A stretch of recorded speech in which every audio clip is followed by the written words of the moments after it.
Greg Gattuso, UAlbany football head coach, and he joins us here now on 104.5 The Team ESPN Radio. Morning, Coach.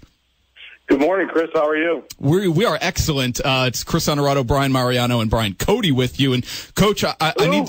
The new guy. The new guy, yeah. We need to start here because it's the most important topic of the week, and I know I talked to you about it at spring practice yesterday. Where can we help you? As media members who apparently James Franklin at Penn State feel worthy enough of taking part in a spring game, where can we help you?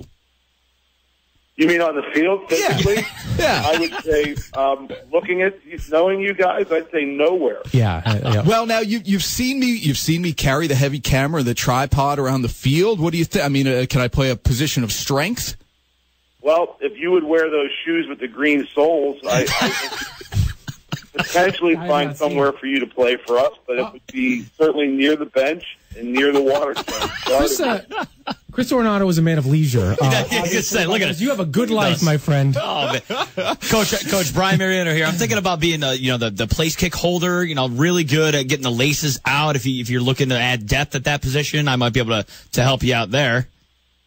Laces out. You watching Ace Ventura, huh? Yes. You picked up the lingo from Ace Ventura. Okay. Well, let's do this. When we go to camp, if you guys want to help us, we'll put you in equipment and put you out there and see how you do. I've done it before, and we'd certainly be willing to do that for you to see what you got. Hey, Coach, it's Brian Cody here. I'm such a dork. Like, I'm not even trying to find, the funny answer. I'm like, how can I really help? I don't know. I have a decent arm. Maybe I can just throw some out patterns to your wide receivers. I need to kind of get off my high horse over here. I'm going to be 44 years old next month. Well, certainly your voices help us more than anything. There you go, sir. Being on the air with you all is always fun, and it's probably the most benefit you can do for us. So why don't we keep it that way and get maximum out of everybody in town? You're always welcome on the GNA Morning Show, and you and listen, Coach Gattuso and his wife, you guys have done such a great job of sort of acclimating yourself to the Capital Region and endearing yourselves and making UAlbany football a real fabric. And Chris, I know you can speak on this as a reporter. You've really seen the culture change. It's an event. It now. really is It's becoming an event. And that's a testament to you. Well, I appreciate that. We're excited about how our fan base is growing, and I think, honestly, truthfully, that's one of the greatest things in Albany is the amount of the great media that we get from a lot of people in different groups, and you can just see our fan base growing, and I see it. I see signs of it everywhere I go.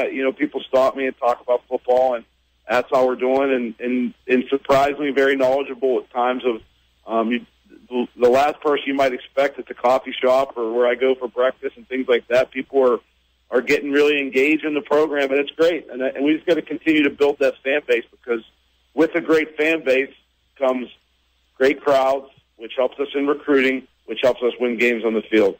Again, this is Brian Cody. I remember, I'll never forget this. There was a very specific moment where, and I think it was the third or fourth week of this past season, and you were at home, and were you taking on a top 5 or a top 10 team? It was one of those games where everybody said, all right, if UAlbany wins this game, it's the most important game in the history of the program, which you hated that kind of praise, but I thought it was great that people were talking about you in that regard.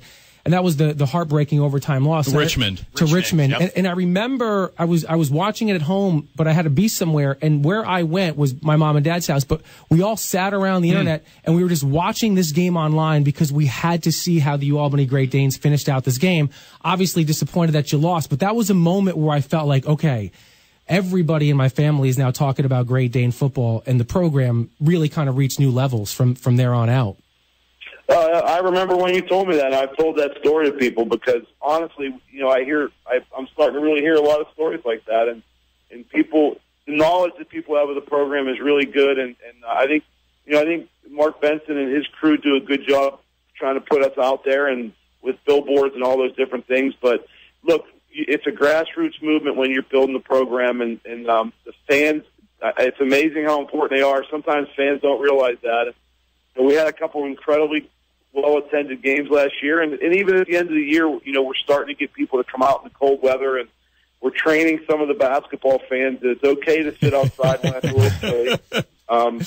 But it's been fun, and the region is really a great place. I mean, we're seeing it in recruiting now, and I just had a family in here, and I was talking to them, and the first thing they said was, "Wow, what a beautiful campus! It surprised us." And this whole region is just so nice and beautiful. So, we're building something, and the fans are a big part of it, and we're excited. And there's always bumps in the road out there when you're building the program, but we certainly are making great strides. And there's just nothing better than walking out there in front of a full house on Ford Field and Casey Stadium. It's outstanding.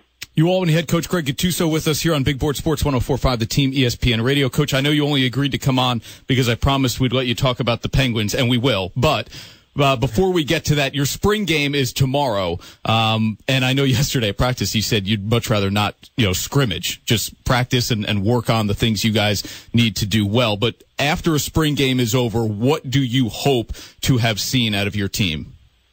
Well, we need to see the thing that's really good right now is I think our defense could be really good. I think our front is really good and our back end is really good, and the linebackers are kind of learning, and we've got a couple guys out with injury. So because the defense is good, it's really challenging our young offensive line and our young receivers, but that's a good thing. And I think they're really growing. So what I'd love to see after the spring game is a good give and take between the offense and defense, but just the continued growth of the young offensive line, because, we can only go as far as that group develops. And, they're coming along. We're breaking in. We lost 6 of our top 10 offensive linemen. We've been preparing for that for the last few years. We knew it was coming, and we've got a bunch of really talented kids in place that we're excited about. They just are young, and they need experience. But so if we come out of there Saturday and we make a step with the offensive line, I'll feel really good about what we're able to accomplish this spring. We're talking to Coach Greg Gattuso. This is Brian Cody once again. You always hear coaches when they talk about a team, or maybe it's the end of the year when they're reflecting on the season, they'll always say things like, there was just something about this group of kids. It was a special group of kids. How much of that actually matters in terms of bringing a team together, a cohesiveness versus just raw talent? And how do you bring those two worlds together? Like, how do you bring the younger guys in so they're gelling with the older guys so they become the kind of team that has each other's backs? And do you key in on doing specific things so that you can become that quote unquote special group of kids? Yeah, it's a great question, and it's the most important thing we work on is our culture. I talk about culture with our team every single day. I don't look at it as good or bad. I look at it as healthy or unhealthy. And I think, it's not, doesn't mean if you're unhealthy that you have bad kids and all that. But the bottom line is, if the kids really are dedicated to being great at everything we ask them to do, we want our kids to do great in the classroom. Our kids, for 100 kids, we have a 2.86 GPA, which is outstanding. I'm very proud of that. I think that they work hard at that. Our kids are graduating. We do a lot of community service. That's a big part of having a good culture, having kids that are willing to donate and give back. We just did a Be the Match for bone marrow transplants on Wednesday, and I think we had the second highest total in the conference. That makes me happy, and we continue to do things off the field to try to help us be well-rounded. That's all part of a great culture. So if you can build all those things, what happens is you start having a group of kids that love each other and are family-oriented and believe in it and help each other. And, it sounds a little crazy, but, man, they're the special teams when they're selfless and they really care about each other. And I think we really are getting there, and I see great signs of it. We saw it here. When you beat some teams you're not supposed to beat, that's a real indicator of it. And I like where we're going. I like this football team. I like to be around them. And they're good kids, and I'm fired up about where we're going, and I think we're going to have a great year. I'm confident in that. Coach, is there anything about this year's team that specifically you want to address in terms of on the field, players you've lost, guys you have to replace, that kind of thing? Yeah, I think we've talked a lot about we have a little bit of receivers in some regards. We got Brad Harris back, which is really good, but we've had some turnover with some kids who are good football players because they didn't quite fit into doing things the way we want, and so we've got some new guys there that I really am excited about, that are coming around and getting better. When you lose all those offensive linemen, that's a critical piece, and I think we're making great progress there. Luke Ritter has been really good at left tackle, and he's really starting to come into his own. He's been with us 3 years. And at left guard, Jack Dazinski and Griffin Clancy are having a spirited battle for that job, and both are get better every day.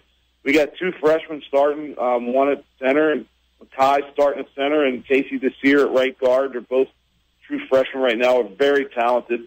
And we've got the old man, Tim Wade, at right tackle, Sean Kennedy. So we've got a group there we're excited about. We're getting there, and I think obviously having EB out this spring is making some other people step up in KJ Rogers and what we're trying to do there. So we've got a lot going on, a lot of new guys. That's inevitable.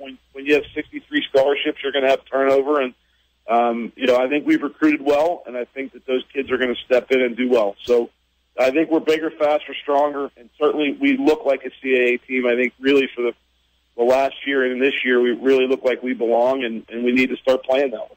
EB, of course, Elijah EB Token Hanks, starting running back, and boy, did he have a heck of a year last year, out with a torn ACL now, but sounds like ahead of schedule and will be ready to go for the season, certainly. Hey, Greg, if you could get Blitz to run in a straight line, is there anyone on this team who could beat your Great Dane?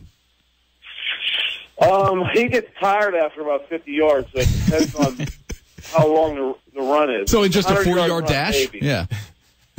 Well, last year, it was funny. Rayshawn Clark, who was our fastest player last year, tried to race him, and it didn't go well for Rayshawn. I don't know if Rayshawn got scared or what, but, running next to a 165-pound dog can be a little intimidating. So he's got a little edge there. Is that graceful movement when Blitz goes out there, or is it big and kind of sloppy and choppy? Is it pretty graceful when he's running? What's the scouting report on him? Yeah.